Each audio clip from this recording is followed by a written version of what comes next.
আমাদের দেশে একটা কমন সমস্যা রয়েছে। যখন ক্লাস হয়, আমরা কারো না কারো পক্ষে চলে যাই।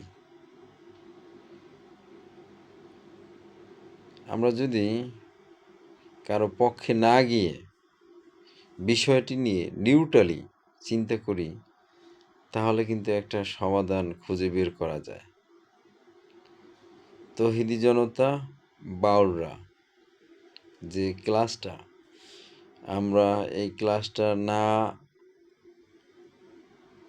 বাড়িয়ে যদি এটার সমাধান করা যায়, সেটাই উত্তম আমি মনে করি। আলোচনার মাধ্যমে এটার সমাধান